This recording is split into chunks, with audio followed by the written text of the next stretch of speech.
Most people assume heart attacks come with a Hollywood soundtrack, a hand clutching the chest, a left arm going numb, a dramatic collapse on the kitchen floor while someone in the background screams to call an ambulance. That is what the movies have trained us to expect.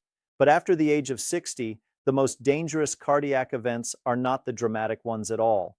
They are the quiet ones, the ones that assemble themselves slowly, piece by piece, while you are sound asleep. No warning siren, no time to dial for help, no second chance in the morning. And here is the piece that genuinely surprises my patients when I sit with them in the recovery room after the fact. Those silent nighttime events are almost always triggered by something completely ordinary, something unremarkable, something they did before they reached over and turned off the bedside lamp. My name is Dr. Thomas Smith. I am a cardiovascular surgeon.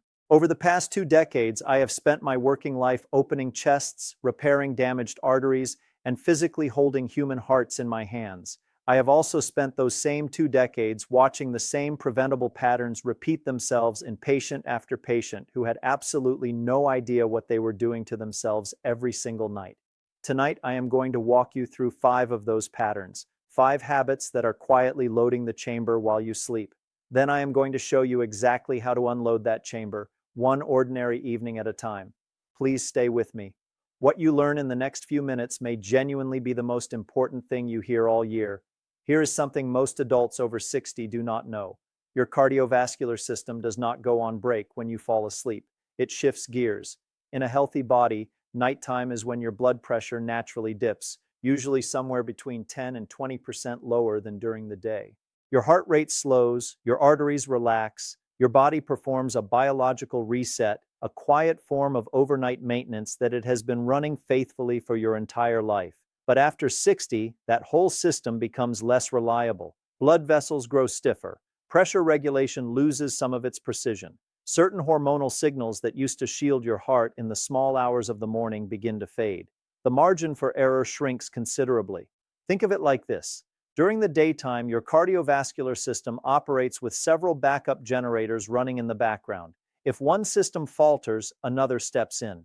At night, many of those backups are offline. Your body is running on a skeleton crew. That is what makes the night so different after 60. That is precisely why the hours between midnight and 6 in the morning carry the highest risk of heart attack and stroke for adults over 60. Not the afternoon rush, not the morning commute, the quiet hours when the house is still and no one is watching, but your habits are. And here is the part that changes everything you thought you knew.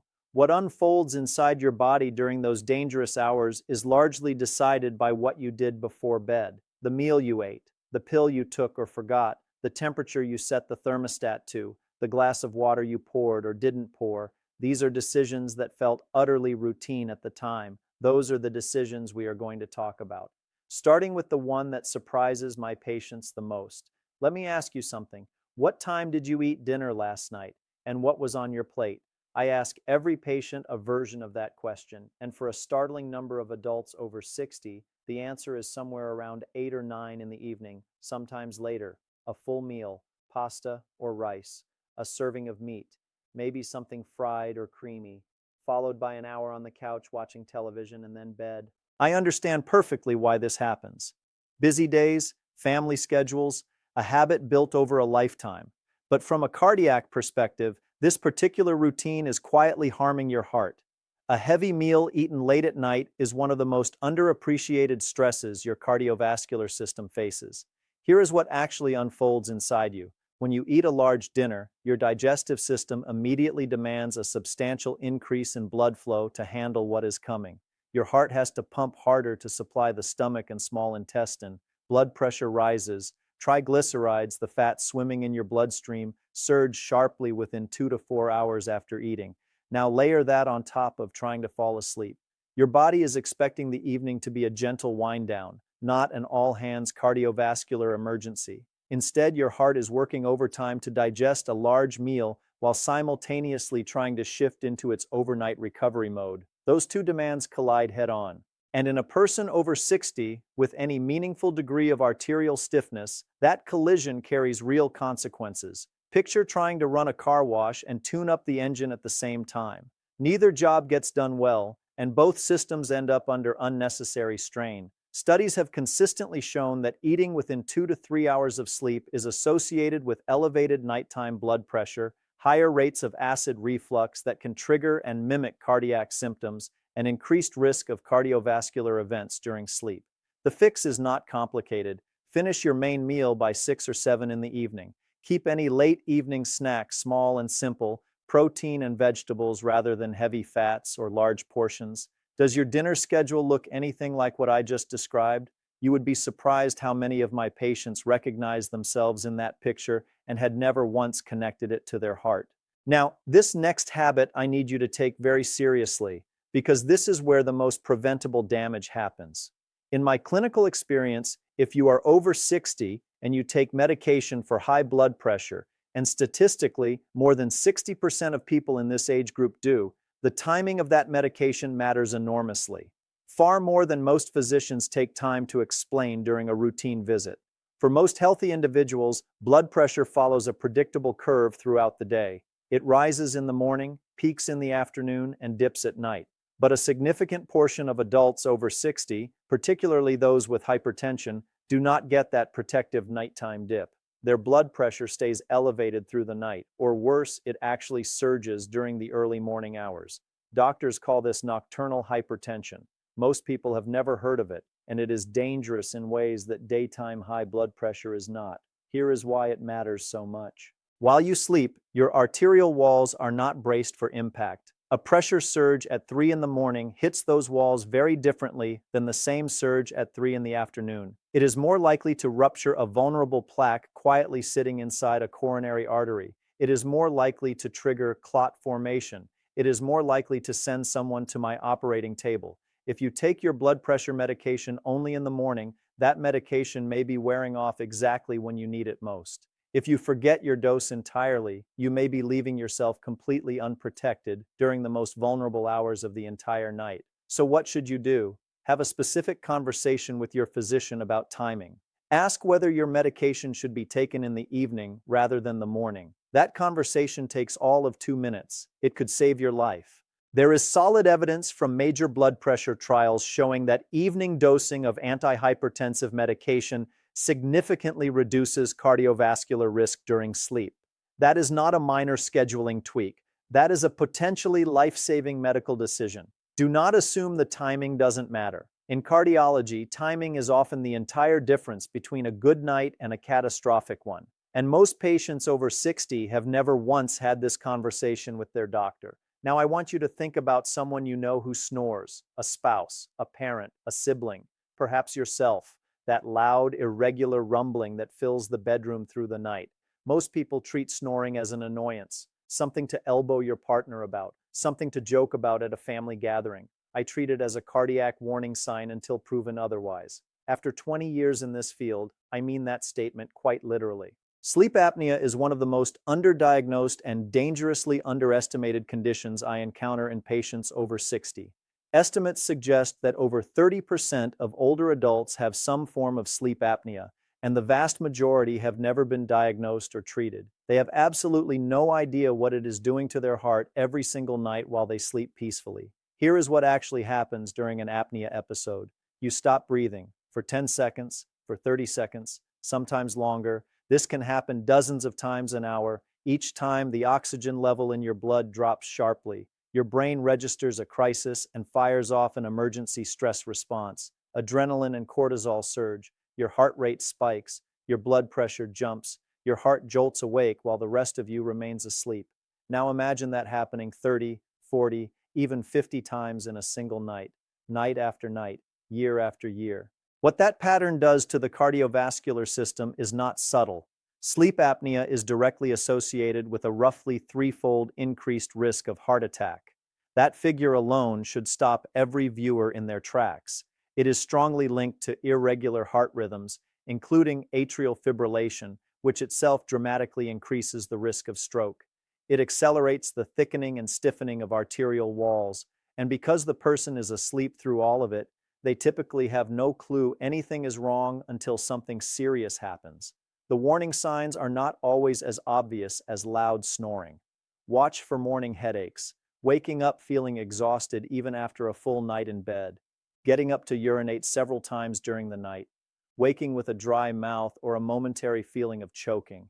If any of those ring a bell, please talk with your doctor about a sleep study. Here is what I tell my patients directly. If you snore heavily, you are over 60, and you have any history of heart disease or stroke, getting evaluated for sleep apnea is not optional. It is part of your cardiac care. Full stop. The treatment, most commonly a CPAP device, is admittedly not glamorous. I understand that. It takes some getting used to, but the data on what CPAP does for heart health is genuinely remarkable. Patients who use their CPAP consistently show measurable drops in blood pressure, lower rates of atrial fibrillation, and significantly reduced cardiac risk. One device, one nightly habit, enormous protection.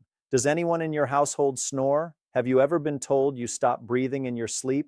Please think carefully about this before moving on. This next habit is driven by something that feels completely logical, which is exactly what makes it so easy to overlook. Many adults over 60 deliberately limit how much they drink in the evening. The reasoning makes total sense. They do not want to wake up at 2 in the morning for a trip to the bathroom. Disrupted sleep is uncomfortable. Getting up in the dark increases fall risk. So they stop drinking fluids after dinner, sometimes even earlier. I completely understand the logic. But from a cardiovascular standpoint, going to bed even mildly dehydrated is a meaningful risk factor that almost nobody discusses. Here is what happens when you are dehydrated. Your blood becomes more viscous, thicker, stickier. It simply does not flow as freely through your vessels. For a young and flexible cardiovascular system, that is a manageable inconvenience. For a person over 60 dealing with some degree of arterial stiffness and possible plaque buildup, it is a very different story. Thick blood moves slowly through already narrowed arteries. It is more prone to forming clots. Imagine trying to push maple syrup through a drinking straw that has been partially pinched.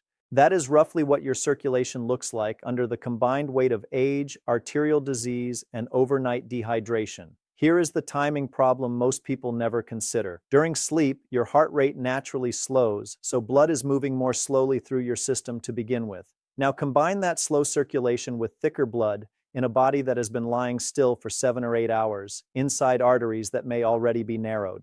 That convergence is one of the key reasons heart attacks and strokes cluster so heavily in the early morning hours.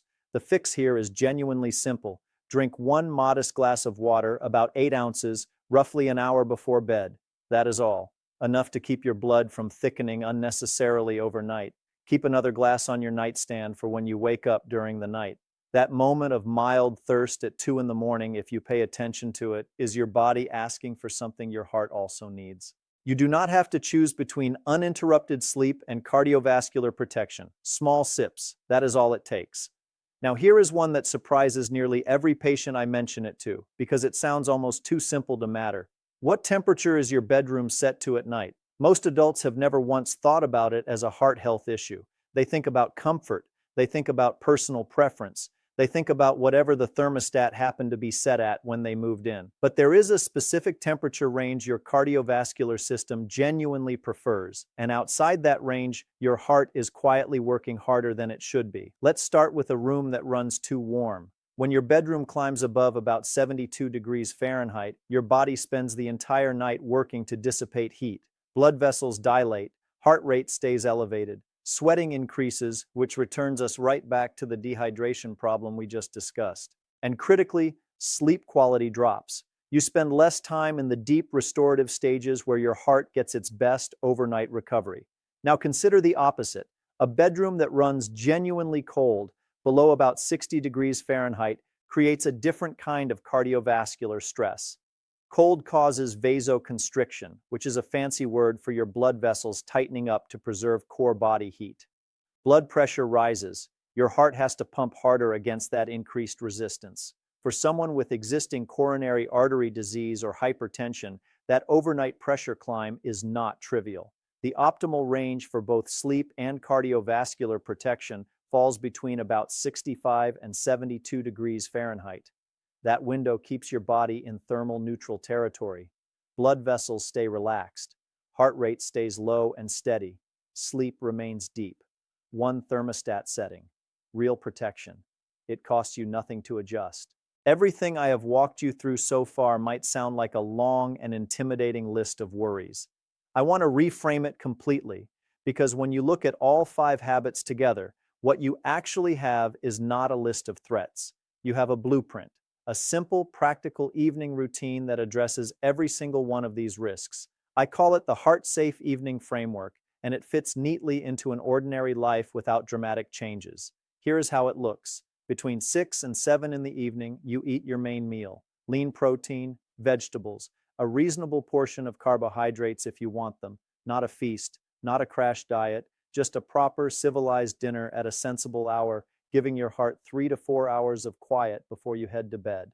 At around 7, water and medications. If your doctor has never specifically discussed the timing of your blood pressure medication with you, consider this your reminder to have that conversation. Evening dosing may be significantly more protective than morning dosing. Take that question into your next appointment. Between 8 and 9, your wind-down window, a gentle walk around the block, a chapter of a good book, a calm conversation with your spouse. This is the time to step away from screens, particularly bright phone screens, which suppress melatonin production and keep your nervous system in alert mode long after your body should be settling down.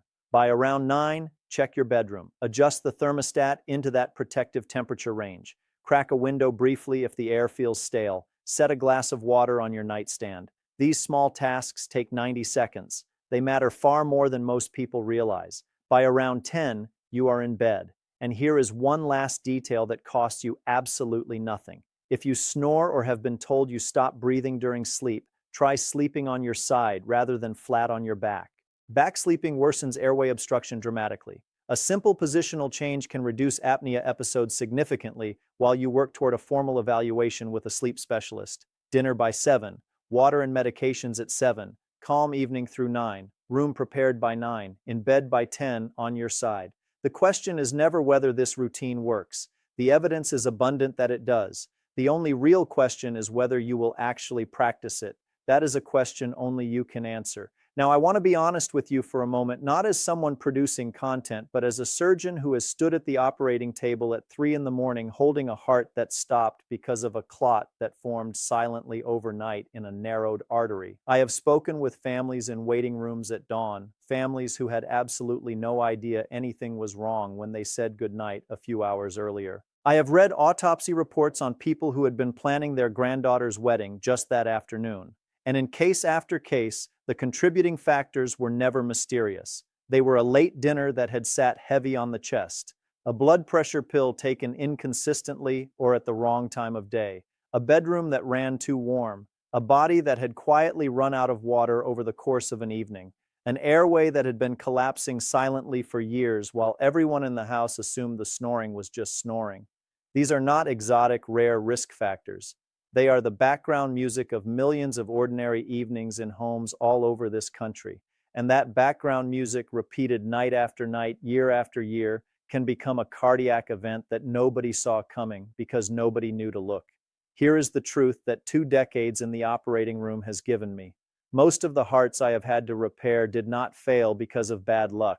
They failed because of bad information, information that those patients, through no fault of their own, simply never had. You now have that information. The question is what you choose to do with it tonight, not next week, not after your next checkup. Tonight. Let's pull it all together one final time. 5 habits, 5 fixes. I want you leaving with a clear action plan, not a cloud of vague worry.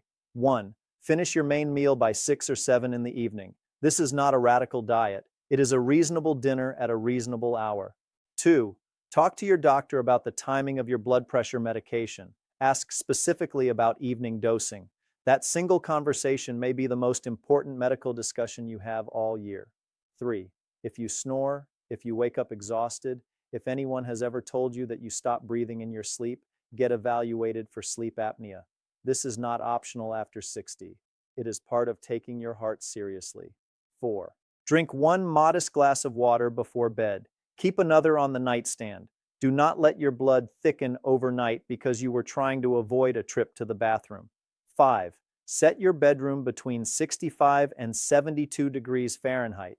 That one simple number protects your vessels and costs you absolutely nothing. Now, I want to ask you something directly, and I genuinely want you to answer in the comments below. Which of these 5 habits did you recognize in yourself? I have a strong suspicion at least 2 or 3 of them hit close to home. You are absolutely not alone in that. Most of my patients recognize themselves in this exact list the moment they hear it. The difference is that you now know what to do about it. If this video gave you something useful, please share it. There is someone in your life, a spouse, a sibling, a close friend, someone over 60 who has never once connected their evening habits to their heart. Send this to them. You may be handing them something that genuinely changes the trajectory of their health. Take good care of that heart in your chest. It has been working for you every single minute of every single night of your entire life. Give it the conditions it needs to keep going. One last thing. Everything I have shared with you in this video is general medical information based on current cardiovascular research and my own clinical experience. It is not a substitute for your own personal medical care. Before you make any changes to your medication schedule in particular, please talk with your own physician. That is not a legal disclaimer. That is genuine advice from someone who wants you still watching this channel a decade from now. Good night, sleep well, and start taking care of yourself tonight. I'll see you in the next video.